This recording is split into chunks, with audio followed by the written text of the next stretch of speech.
this shit tonight, boss, so we about to get it poppin' now. The state of my room is actually a very accurate representation of the state of my mind this week. Both are a little bit of a disaster, so welcome to my messy room and my messy life as an introvert who's just trying her best to make some sense of the mess. I just got back from 3 weeks of non-stop traveling while also writing and studying for exams and working at the same time. So while I had oodles of fun and was in foodie paradise, I kind of never want to speak to another human being again and just want to crawl into bed, read, nap, eat my favorite comfort foods all day, and hibernate. It's like I need a vacation after my vacation, and I don't know if this is just my body, but after eating my heart out on trips and holidays, at some point I just start intensely craving vegetables and like home-cooked meals. Since coming on exchange, I've been deprived of oatmeal, green things, and my mom's cooking. And at first I was like, I'm not gonna waste my meals on salad and stuff because I'm not gonna be here in Singapore, the land of delicious food, forever. But I literally just couldn't fight it anymore. I needed some green stuff in my stomach. And my friend recently introduced me to this salad bar near my apartment, and my body could not be happier. So good. Deleted. I spent a very chill afternoon in my room working, snacking on grapes and a protein bar, and mentally preparing myself for socializing with other humans later. For dinner, we went to a hawker center where I got tomato and egg, rice, and some veggies, which reminds me of home, followed by a melted chocolate taste test. If you didn't know, Singapore is not a safe place for your chocolate. Oh, that's liquid. And if you also didn't know, the peanut butter and chocolate combo is like one of my biggest weaknesses. And we heard this restaurant had a 20-layer chocolate peanut butter cake. You may think it's excessive, but I think it's art. If I'm gonna be honest, the cake was potentially the worst I've ever had. Intense cardboard vibes, and the peanut butter layers tasted like it came straight out of a Skippy's peanut butter jar, but we inhaled the truffle fries, and I still ended the night in a chocolatey, cardboardy peanut butter food coma. I wake up at ridiculously early times now because I signed myself up for a half marathon at the end of exchange. I have to wake up before the sun boils me, but running has literally changed my life, and I know it sounds dramatic. Don't worry, that is not the first time someone has told me, you're being too dramatic, stop overreacting, you're just too sensitive. My whole life I thought being too sensitive was a weakness, so I needed to shrink my feelings, stop crying, stop complaining, stop taking things too personally. I thought my emotional regulation center was like broken, but it turns out it's not exactly something I can actually control. Around 15 to 20% of the population are highly sensitive. They have heightened central nervous system sensitivity to physical, emotional, and social stimuli. So if you aren't a highly sensitive person, it's probably gonna be hard to understand just how much of my life has been affected by this. It's not just crying more. I feel like everything is heavier. Every emotion is stronger. I just care a little bit more in every relationship. Everyone's emotions are a tiny bit mine. Every hate comment stings harder. It takes me a lot longer to process feelings and information. And I feel like I constantly need a break. And I wouldn't want it any other way because my sensitive soul is the reason why every friendship feels like fate. And every kind message you guys leave me touches my heart, why food can bring me to tears, and there hasn't been a sunset or sunrise or blue sky or rainy day that hasn't taken my breath away. Don't get me wrong, the world around me is a lot noisier, but I also feel like it's a lot more colorful. I also think it's one of the reasons why I fell in love with running so fast. The whole world goes quiet for a bit. The noise in my head does too. It's like for this stretch of time, all I have to focus on is the current breath I'm breathing and step I'm taking, and nothing else matters. No worries, no overthinking. It's just me and the run. So I'm not at all surprised that at this point, after weeks of traveling and being social, I'm feeling so drained, moody, anxious, and more antisocial than usual because me trying to say yes to so many amazing opportunities means I've been simultaneously saying no to myself. I'm a big believer that we're not supposed to need a break from our lives. The life we live day to day should not drain our energy and leave us feeling tired and counting down the days until the weekend. And I know I'm so privileged to even be saying that, and I'm aware that there will always be parts of life and jobs that are hard and we just have to push through, but I'm here to live, not just survive. And there is a career, a routine, a lifestyle, a you out there that makes you feel way more happy and alive. That's why I honor my cravings every day, because it's the only diet that is sustainable, and because I value my happiness. I sleep and wake up extra early to move my body because it makes me feel energized and present. Learn to give up some work opportunities so I don't have to give up my peace space, and I try really hard not to overbook myself, which sometimes means saying no to people I love because I have to put my mental health first. Speaking about mental health, I want to thank BetterHelp for sponsoring today's video. BetterHelp connects you with a licensed therapist who is trained to listen and give you helpful, unbiased advice. First, you go to their site to answer a few questions. You can use my link betterhelp.com/sun, and then they'll match you to a therapist, usually within 48 hours, so you can get started right away. It is all virtual, which I love as someone who works from home, who is constantly in a different country and just loves her bed. So I never have to sacrifice my therapy or my mental health because I can do it through a video chat or phone call or messaging wherever I am. And I just wanted to say, I don't know a single person who doesn't have days where they feel like they are failing or not enough or have absolutely no idea what they're doing with their lives and are struggling with something. So you're not alone. You're just human. You're also a lot stronger and more resilient than you give yourself credit for. There are a lot of people out there that want to listen. So let them be there for you. Visit betterhelp.com/sun, or you can use Linda Sun during sign up and enjoy a special discount on your first month. I hope you like the setup that I have going on. Peanut butter is always the answer.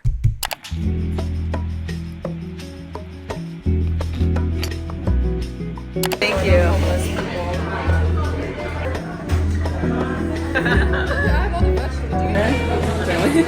Totally now. She's gonna be like next to where she's like, this is fine. But she could be a TikToker.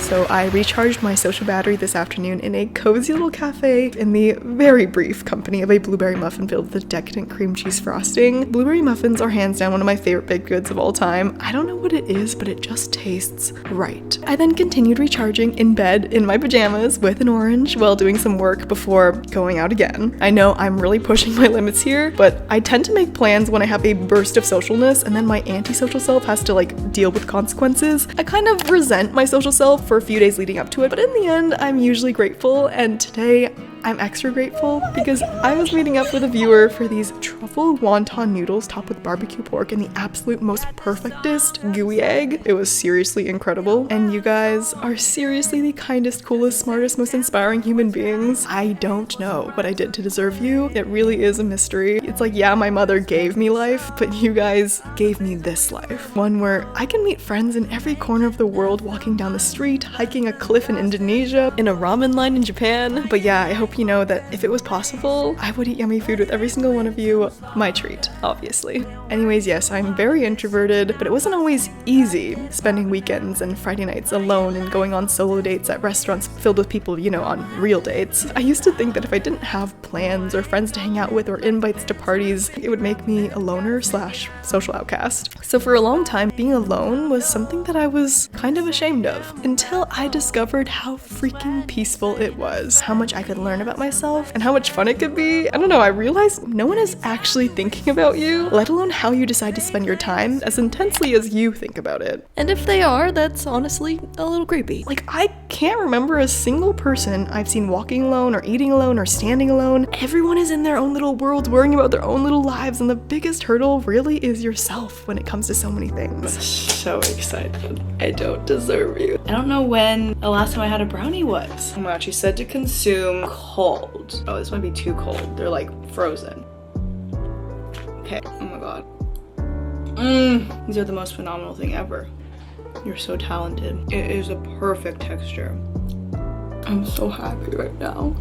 With the last one, or you just want the two people. Being happy in your own company isn't something that comes easily to many. Being alone with no distractions forces you to confront yourself and all those uncomfortable feelings and thoughts, and that freaks people out. But I think it's so important to learn and practice how to let go of that pressure to be accompanied and to enjoy your own company instead. Oh my god, this has to be the best carrot cake in the world. I mean, you're stuck with you forever and ever and ever, so you might as well learn to enjoy it. And I swear, after you learn to have fun on your own, fill up your own cup, cheer yourself on, take care of yourself, you'll be kind of unstoppable, and it just feels so free. In your own company, you can do whatever you want, eat whatever you want. There's no need to compromise, ask for permission, or wait for another human being to go on an adventure or travel the world or get some ice cream. We all want friends and to be loved and to connect with others, but learning to be comfortable on your own means you don't need another human being to feel complete. haven't left bed all day. I napped for like 5 hours and watched Modern Family for 2. It's like 4 p.m. I'm eating another yogurt bowl. It's one of those days. For me, being alone for a while is actually quite dangerous because it's addicting. And now whenever I'm out with others, I can't help but compare it to how much fun I'd be having on my own. Once you see how peaceful it is, you begin to value your peace and you want to protect it. I've been a little overprotective to the point where my best friend is now my mom, but we are working on finding balance. We are a work in progress, okay? But isn't it kind of cool that there isn't one person on this entire planet who has been with you through every single thing, who knows every single secret, failure, fear, and embarrassing thought, who knows all the darkness and rage and stress and self-doubt, yet still sticks around. I feel like it would really be a shame not to be our own best friends.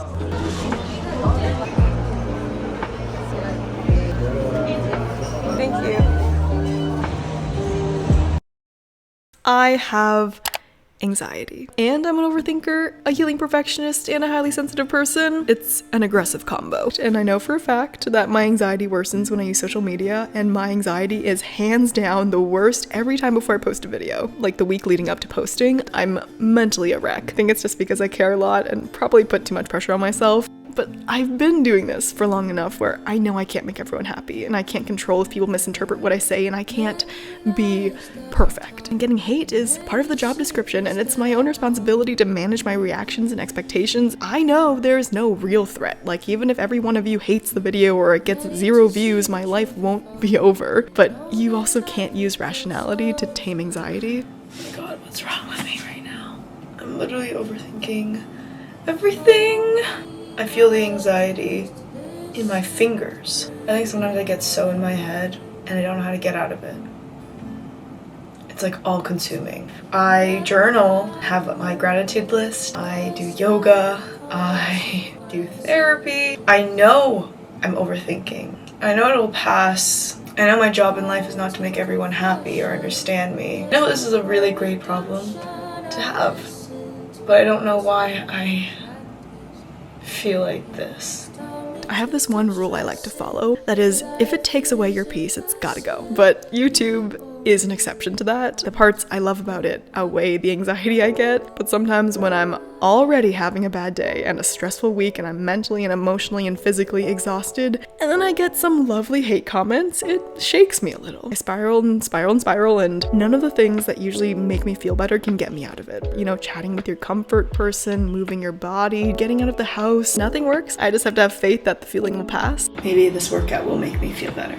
The one thing I will never do though when I'm having a bad day is go on social media. When I'm already in a negative headspace and kind of feeling my worst, looking at everyone else's best and happiest moments is like the last thing I want to do. So for the rest of the morning, I signed out and got myself out of the house, moved my body, and took myself to this cute little granola place that I've been wanting to try for months. And it turns out 2 of the employees here watched my videos, and it was a super cute and wholesome interaction. And I obviously asked for the recommendations and got a bowl of hazelnut chocolate granola and Greek yogurt, and it was the best granola I've ever had, and it totally turned me on to plain Greek yogurt, and good food never fails to turn my mood around too. The dogs also helped. Same damn thing. What's your height? What's your age? What's your price? What you weigh? Yeah, we're expected to show all the things that we relate to. You're making half the money. They told me I had to get this, but I have no idea what it is. Then I was handed this bowl of foamy potato mush with a hidden drippy egg buried within it and sourdough croutons at the bottom. I think I was a little confused, but I guess I liked it a lot because I scraped that bowl really clean. I did actually have to get some work done today, and when I'm feeling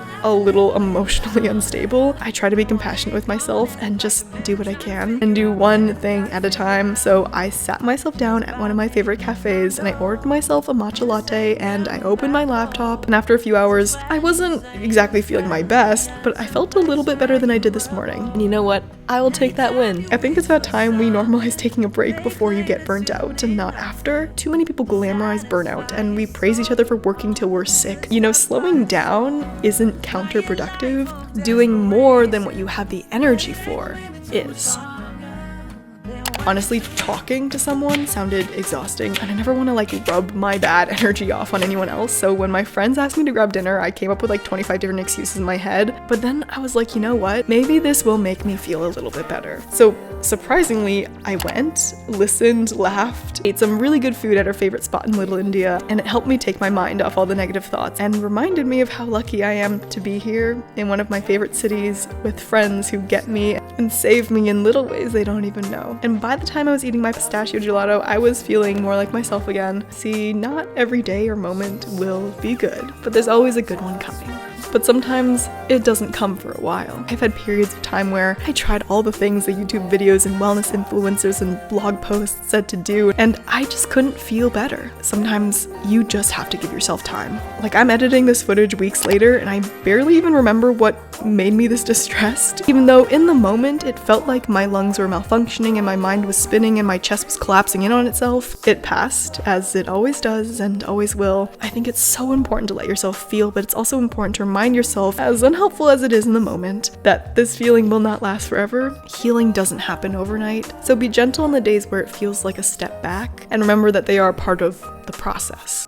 I get a lot of comments hating on how sad and moody and negative I am constantly, that how I feel is not okay, which is ironic because I share how I feel to show others that it is okay to feel how they feel. Healing to me is not about feeling good all the time. It's about being there for whatever it is you are feeling and experiencing and not suppressing it or numbing it or masking it, letting it be and meeting yourself where you are. And at this point, I'm very much just taking it a day at a time, being grateful for the good days and allowing the tough ones to teach me something or just make me tougher. Instead of shaming myself for feeling sad or being weak or ungrateful, I try to just listen without judgment to what my body is trying to tell me it needs. More or less alone time, a change of scenery or a change in perspective. Sometimes all I really need is a long nap, a run or some yoga to feel present, a chat with my mom, a day with my books, or just to let my feelings be before I let them go. I don't know what my next steps are, or what will make me the happiest, or where I should live, or what career path to take, and what the best way is to spend my time. And I don't have a plan B or C or D.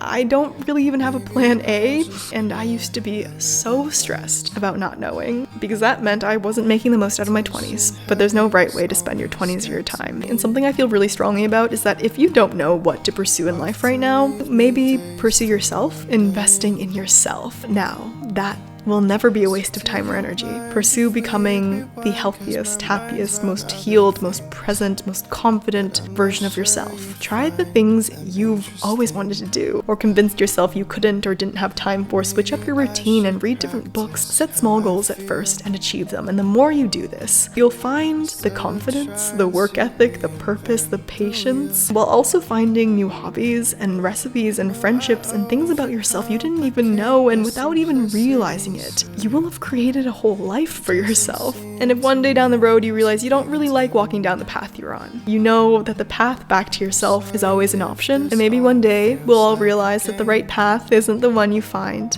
it's the one you are walking.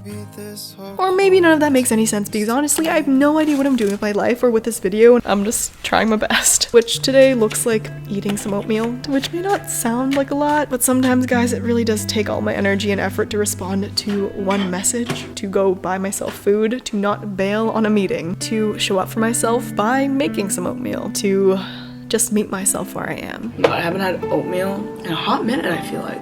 I also treated myself to some almond butter. I don't know when I transitioned into an almond butter girl. I don't think it's gonna be permanent, but those are some sour apples. Over the span of this week, I did a little cleaning here and there, day by day, and I can actually see the floor in my room now. So we are making progress. I feel like me again. I mean, I spend so much time in my room. I might as well take some time to make it a nice, comfortable, relaxing place to be. And we spend even more time in our own heads. The only one we ever get, so take some time to make sure it's a nice place to be too. It's okay if you didn't work out today, or if you didn't wake up on time, if your bed isn't made, if you let people down, if you feel a little behind in life. It's okay if you got rejected, if you had to cancel plans, if you're really struggling with your thoughts today. It's okay if you're just in a horrible mood and need some ice cream and to check out for the rest of the day and try again tomorrow. It's okay if you didn't have the energy to do what you needed to do. I'm proud of you for just doing what you could do. That's plenty enough. I wish it was easier than me just telling you not to be so hard on yourself, to just Just be happy because life is short. I wish I could give you a cheat sheet on how to feel better and heal, that I could somehow make you believe you are enough. I can't. You have to believe you deserve it. You're allowed to feel tired and behind and like a failure, but I hope you know that you deserve better. That you deserve to be taken care of by yourself. That you deserve a life that isn't so exhausting you need a break from it. You deserve more good days than bad, and you're allowed to prioritize doing what it takes to achieve that.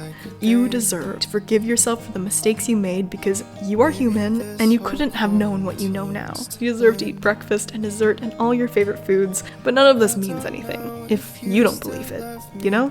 You deserve to know that you make my life better by simply existing. You may not know it, but you give me the strength and motivation to show up for myself so I can show up here, and that is so much more than I could ever ask for. The thing about being human is that life is always going to be messy. We are happy and sad, confused but grateful. We want to slow down, but can't because we aren't doing enough. We overthink the bad, but never the good, and are stressed for the future, but it's always worked out before. And nothing makes sense, but somehow the fact that nothing makes sense does. Some weeks you'll have the energy you need to achieve all the things you set out to do, and others you'll barely have enough energy to get out of bed. That's okay. That's human. Life is short, but hard days can feel so long. Be gentle with yourself when they arrive, because they will, but you've gotten through them before and you will get through them again. The person before the growth and goals and healing deserves love too, so meet yourself where you are.